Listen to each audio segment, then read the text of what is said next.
morning. Nigerians encourage corruption, cites June first of the punch newspaper. David Mark says America's Nigerian Governors Forum calls for Senator Okonjo Iweala's Man resignation. says new PDP. Page 2 of the punch newspaper. The dailies every day on Core TV News.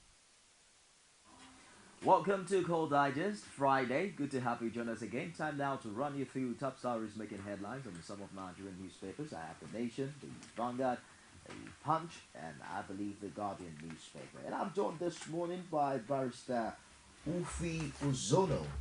Joining us for the first time, I believe, in this year. Yes. Good morning, Barrister. Thank you for joining us today. Good morning, sir. Thanks for having me. All right, let's start from the Nation newspaper. Top story on the Nation newspaper this morning, Tumpolo. I insist Nigeria will break if Jonathan loses.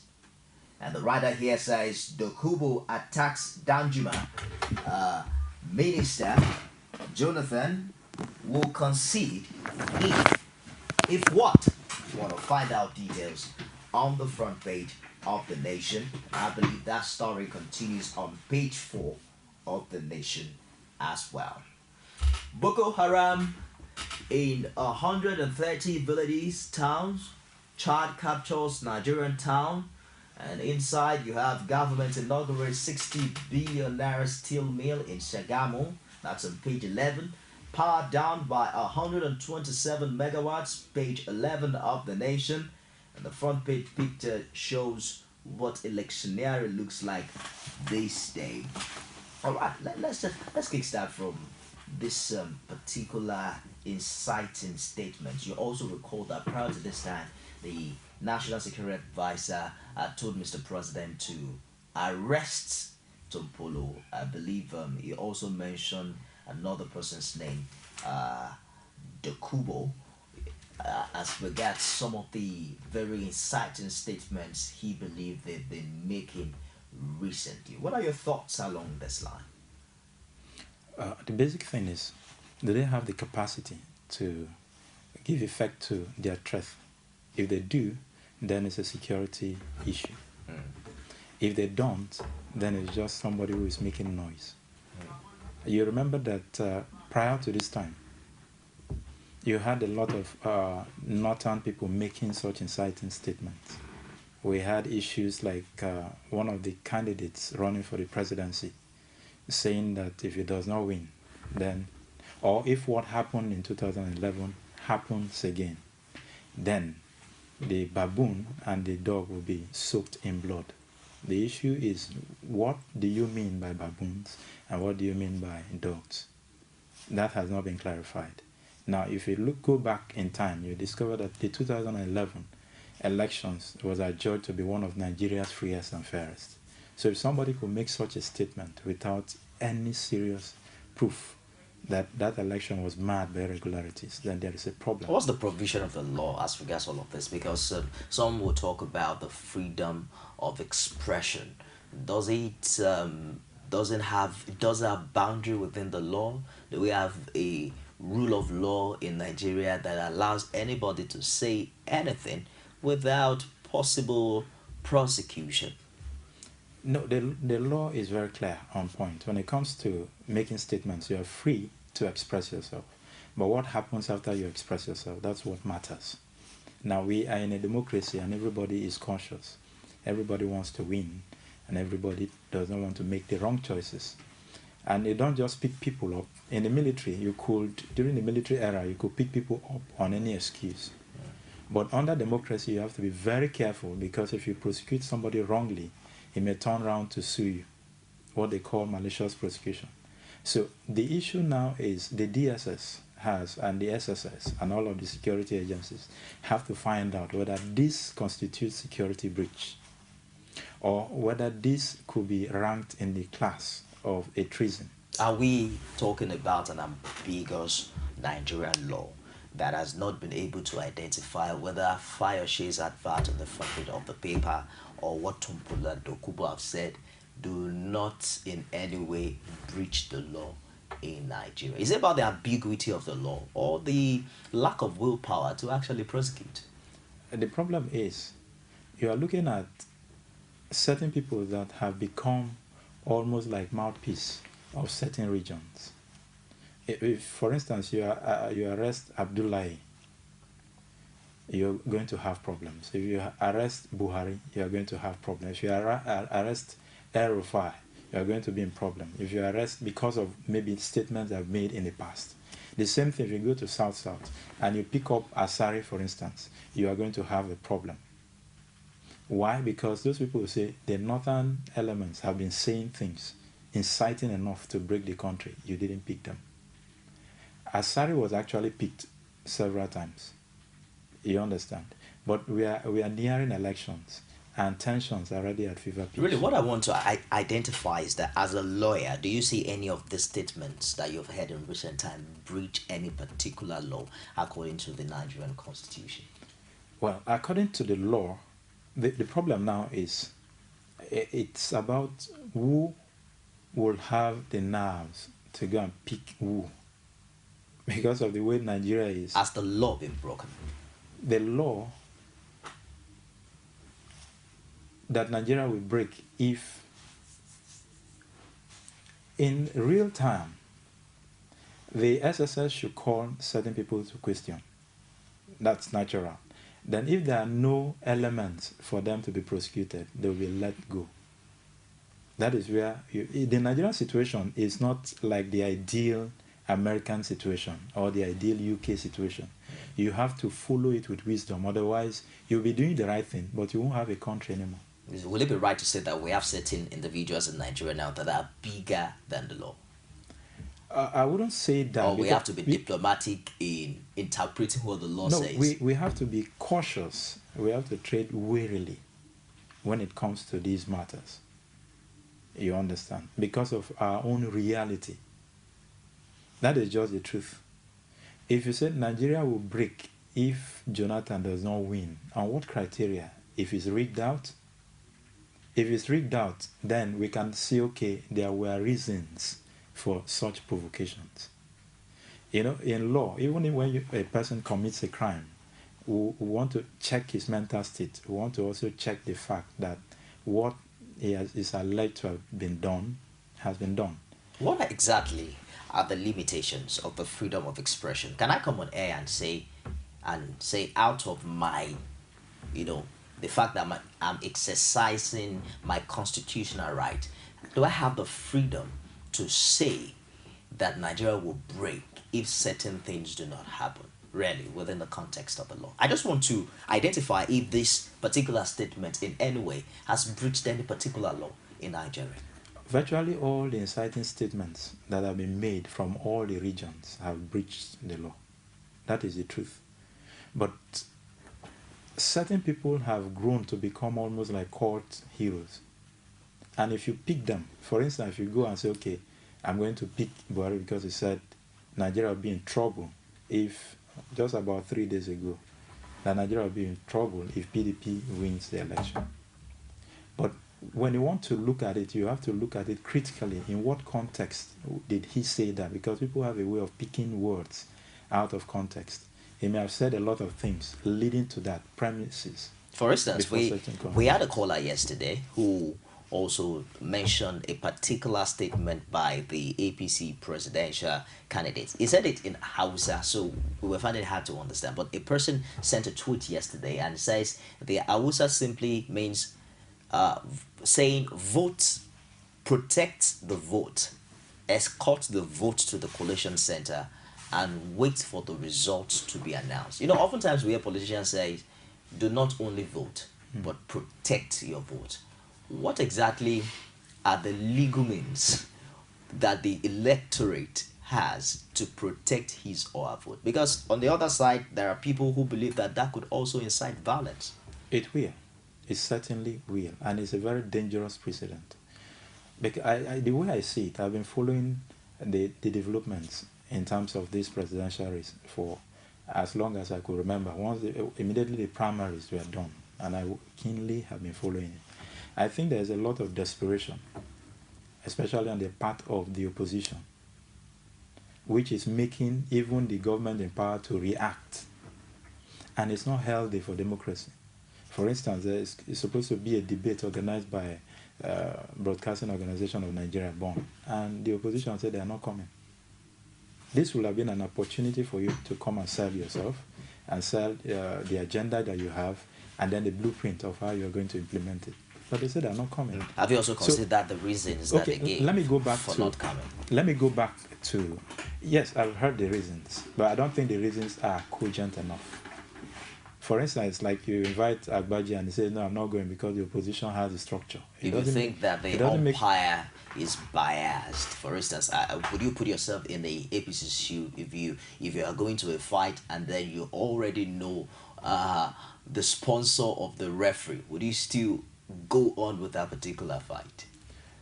Don't forget that when it comes to elections, it's all about debates. It's all about issues. That's why I say the campaigns should be issue-based or issues-based.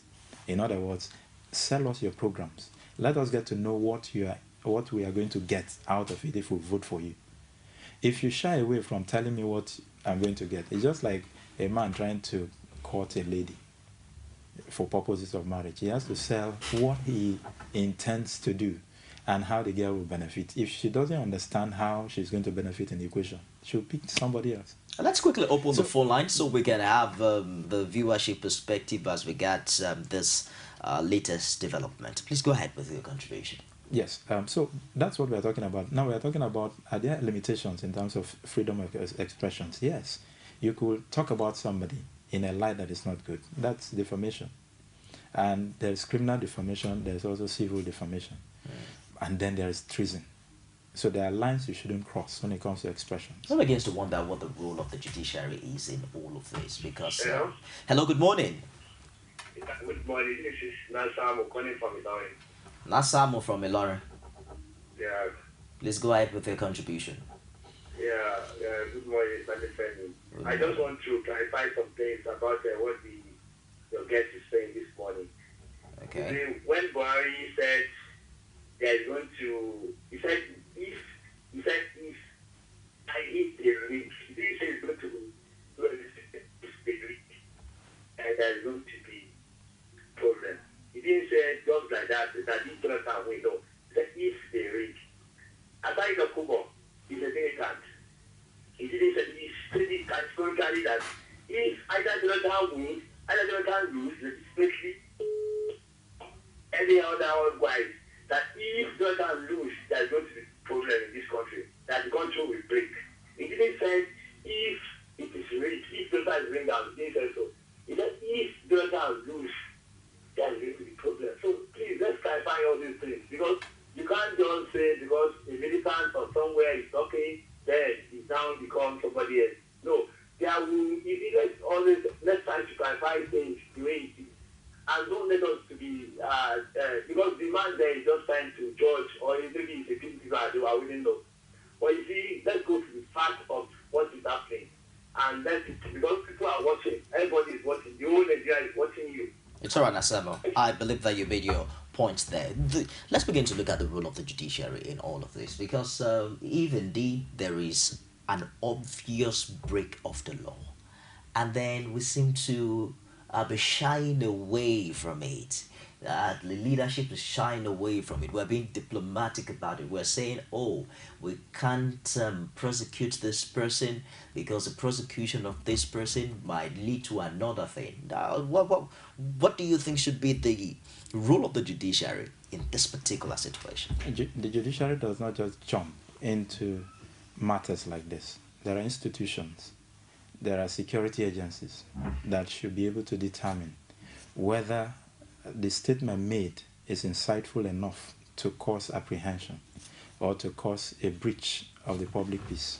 Now, when that is, then the institutions will go pick the person. The Attorney General's office can frame charges and bring the person before the court. That's when the court will now start to look at it. But if the institutions don't do their work, the judiciary won't just say, bring me this person, except the person... All right, let's take this call. Hello? Good morning, are you there? I'm afraid we lost that. When you're calling in, endeavor to turn down the volume of your TV set so we can have a crystal clear communication. Let's check out some other stories on the front page of the Punch this morning. Kano area Sanusi, don't vote for persecutors, and APC claims PDP shopping for injunction to stop Buhari. Buhari didn't jail elder statesman Ajas Nsai's family, and PDP hires ex-INEC chief ex-reg as post consultant. I also want to find details of that story if you care to check on the Nation this morning. Let's move away quickly from there to the Vanguard newspaper. Call to arrest ex-militants Clark, Dokubo, Tumpolo, others blast Danjuma. The writers here says he's the one that must be arrested. Accuse him of sponsoring attacks on Jonathan as Clark, Kuku, Inyam, others condemn his statement. The front page picture here shows Boko Haram child soldiers in an undisclosed training camp. APC opts out of presidential debate, that's on page 9. And striking health workers attack doctors on duty. Security beefed up at Luth National Hospital, page 12 of the Vanguard. Allegations that I support Boko Haram wicked, says Jonathan, and Peace Committee urges Jonathan Buhari to respect Abuja Accord. That's on page 12 of the Vanguard. Hello, welcome to Call Digest. Hello, good morning, Nikhil. Good morning. What's your name? Where are you calling from? I'm calling from Canada. Abdullah from Suleja. Yeah. Go ahead with the contribution, Abdullah. I want you to remind that guest that you should remember that he's a lawyer. And he's a minister in the Council of Justice. He may be a judge one day. Is it how he's going to decide if they brought a case before him? Look at you asking me a question, and in the way he's responding, he's told me you asked him of the recent statement of that who's maintaining the war. Jonathan, he's not comparing that one. He said the previous one, the one that Buhari paid us that 3 days ago, if he won an election, he will be in trouble. That trouble doesn't mean that there will be a fight or something like that. Economically, the situation that we are finding ourselves presently in the country, if the other people to come back again, we will pay for that. We will pay for. Abdullah, thank you for your contribution from Suleja. Good to hear from you this morning. Can I just respond a little bit to that? Please do.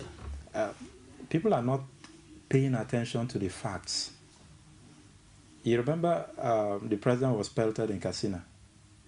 That's a national disgrace, if you ask me. Children were stoning the president. Somebody would have sponsored that to bring the office of the president, And then the other one. The APC says it was a PDP. How could the PDP have done that? Counter accusations.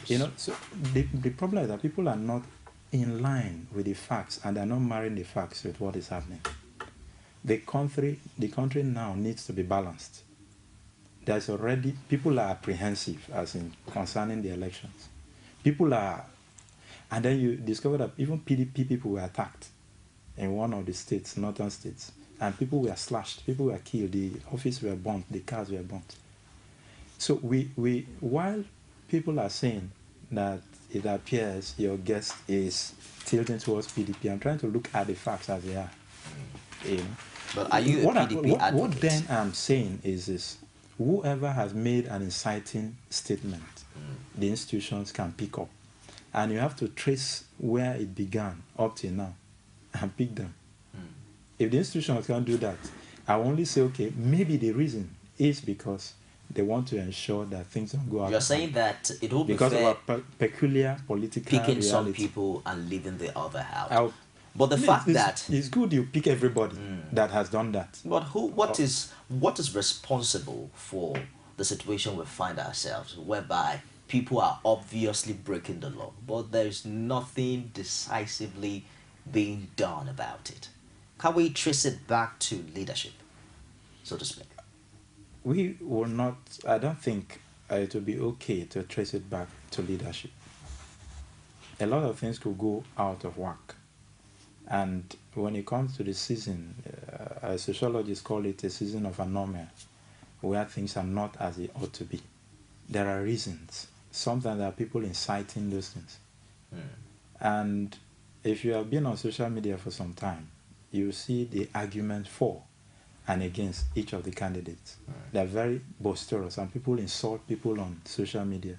People call people names, and people tend to become a little bit upset over little comments. So that tells you the pulse of the nation right now. Okay. Those are the youths who have access to the internet, and they're quite in their numbers. So these are things we are talking about, and people are making comments, both those who have acquired fame and public status.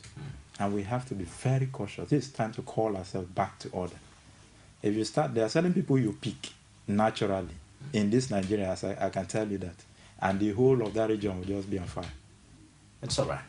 Let's move away from the Vanguard newspaper and find out what what's it called now, the Punch has to offer this morning. There's some sports on the Vanguard. Just before we leave there, Eagles would have been disgraced, says Kojo, and Chelsea clash will determine City's fate, says Sinclair. Costa are catalyst, that's on page 4 of the Vanguard. And Guyana, bring on any team. 5 transfers still to happen in January. That's on page 2 of the Vanguard. Let's take this call before we go on to the next paper. Hello, good morning. Good morning, sir. Good morning. What's your name? What are you calling from? Yes, this is not calling from Kaduna. Smart from Kaduna. Yes. You see, my brother, I have to first of all greet your guest in the studio. Good morning, your guest. Good morning, sir. Yes, you see, the problem with that before they aspects, fundamental issue be addressed in this country. You see, these two callers I just called just now, you see, they take their issue. You understand what we are facing. Now, I remember some time ago, they arrested some 480 something Boko Haram people, suspected Boko Haram, on their way to Anambra or Abia, something like that. You know what happened? Their fellow brothers, we said they are innocent. At the end of the day, we remember that few of them, they are part of these people we are talking about here. Now, look at these people that are good for. They don't want to admit that, okay, now, this is what this person has said. This person is supposed to be arrested by the enforcement agency. But this issue of religion is the problem. Look at what our guest is trying to say is that, look, there are some people you pick, the other people will pick. It's people behind it. They will always attack you. Look at, for instance, now you decide now you say you want to arrest her aside to come. You will find out that the brothers from the other region, they will be attacking the people they try. If you decide to come and say, look, they are going to arrest them for the statement you made, you will see the other people, they will jump up and say, why we are arresting you? That is the problem we are facing. Look at the two callers I just called now. Other people will see call. You will see the way they will make their support. So that is the problem we are facing. If you can address the fundamental issue, believe in my problem. Look, my brother, if you can remove it from me, believe in me, it helps us. So push him to those kind of assess responsibility. So please, all our callers that we call, they should address the issue the way it is. We should not try to say because Try to go is from Nigeria, okay, I'm from the north here. Our attack, that's not just say one is from here. So that is just the issue. If we can address this region, believe you me, it will solve our issue. Thank you. Thank you very much for your contribution. What do you think that the election this year will follow in the light of tribal and religious affiliation? Because there are school of thoughts that believe that Nigeria has gone past that a long time ago. All the factors will play. That is politics for you. Everything that will be at your advantage, you play it. It's a card. It's a game of cards. So you play whatever you can to get the number of votes. But there are problems already. The PVCs, all the people that are registered as eligible voters, they've not gotten their PVCs. That is a major problem in itself. And some candidates will feel that the areas where I hope to have block votes, those people don't have the number of PVCs that will enable me. So technically, it's looked at as rigging on a professional scale. So we have to address the issue of the PVCs. Very, very important. Now, when you have all of the PVCs and everybody plays the card that he wants to play, at the end of the day, who won the highest number takes the crown. That's what should matter, because both candidates, if they lose, they will point to that fact. If the APC candidate loses, he will point to that fact. If the PDP loses, he will point to that fact. So we have to address it. You had the callers, and of course, the position of the last caller. What role do you think the electorate are required to play this season, not only in what they do, but how they react to issues? The problem is that the enlightened class of the electorate are not much in Nigeria. But the good news is that those who actually constitute the larger number of voters are not even part of those who argue on social media. So that's the only saving grace that we have. Our mothers, some of our sisters who don't really have that time. Some of them are traders, some of them are artisans, and all of that. Those are the people that form the bulk of the voters. The elites are just few. And then those who are literate, they are also few compared to the number of people that vote. So that's our saving grace. But I think the problem with Nigeria is that we've not had this awareness of knowing how to comport ourselves when it comes to elections. Almost all presidential elections, from the time of from the time of Chief Obasanjo up until this present time, it has always been time when things are like everybody is scared. What's going to happen? 2003, 2007, and all of that.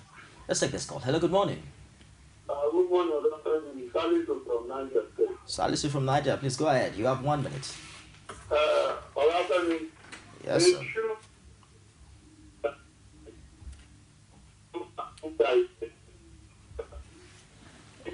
We have a terrible connection.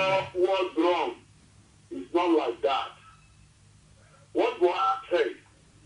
Because Buhari sees that he has been cheated for long, and he sees that the electorate can protect their vote. I will give you one example. When we do the by-election in Niger State, PDP find it difficult because of the way the youth are marking the box. The elections they're doing in our almost the whole unit were marked. The rich people come because they see that PDP doesn't have the ground. They wanted to drive the INEC officials and look at the security standing up. It was the intervention of the youth that are marking the box that stopped. If not, they could bring.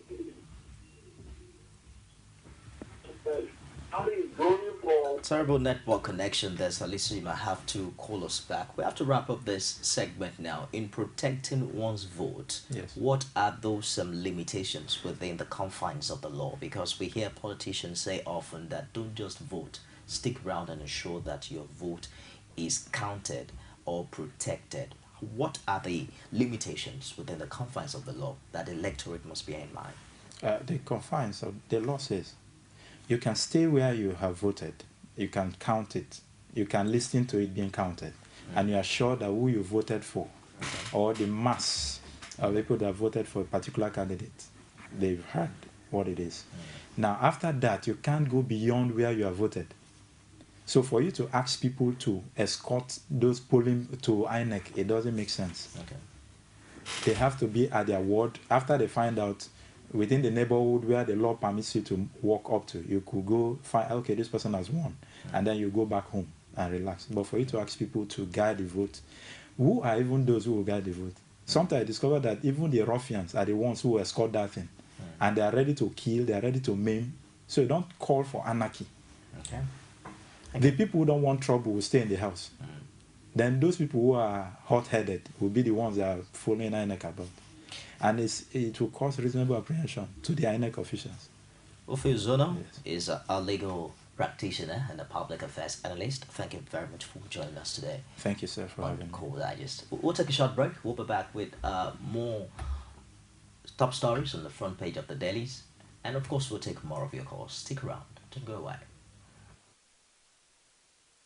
You can now watch Core TV News live from anywhere in the world on our website www.coretvnews.com. Click on Live TV on our website and watch us live. And welcome to Core TV Primetime News. To follow us on Twitter, click on Twitter icon on our website. On Facebook, click on the Facebook and YouTube to see all our previous news production.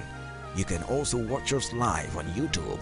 Click Core TV, leave a space, then News. Core TV News, a 24-hour news station.